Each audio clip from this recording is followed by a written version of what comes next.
Un siècle de gourmandise pour des générations d'enfants, petits et grands. Du sucre sous toutes les formes, 100 millions d'oursons par exemple engloutis chaque jour dans plus de 100 pays à travers le monde. Comment la petite confiserie, créée en 1920 par un dénommé Hans Riegel à Bonn, est devenue Haribo, un fleuron économique, une fierté pour de nombreux Allemands. Ah, c'est des souvenirs d'enfance, mais j'en mange moins maintenant. C'est plein de sucre, mais ça m'est égal, je fais du sport après.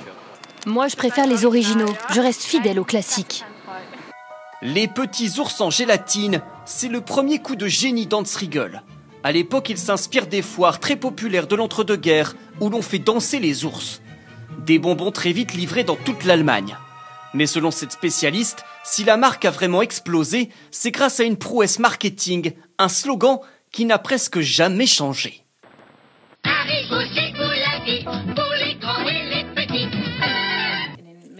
Dès les années 30 est né le slogan « Haribo rend heureux ». Mais c'est ensuite le fils du fondateur qui a ajouté « pour les grands et les petits ».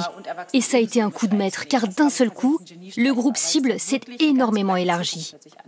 En 1967, la marque débarque en France et invente ses petites fraises. Encore aujourd'hui, dans toute la gamme, c'est le bonbon préféré des Français. L'entreprise, toujours dirigée par la même famille, est devenue un géant. 7000 employés dans le monde, au moins 2 milliards de chiffres d'affaires. Mais à 100 ans, la marque fait face aujourd'hui à un défi existentiel, selon cet expert, sans doute le plus grand de son histoire. Les temps ont changé. Maintenant, il y a des nouveaux produits, comme des petits ours véganes, des bonbons avec moins de sucre. On ne peut pas ignorer complètement ces tendances. Mais Haribo reste convaincu que le vrai sucre est bon. Ils sont très conservateurs. Résultat, les ventes sont en berne. L'entreprise vient même d'annoncer la fermeture de cette usine dans l'est de l'Allemagne. Un anniversaire au goût un peu moins sucré, la marque promet de lancer de nouveaux bonbons, plus diététiques, dans les prochains mois.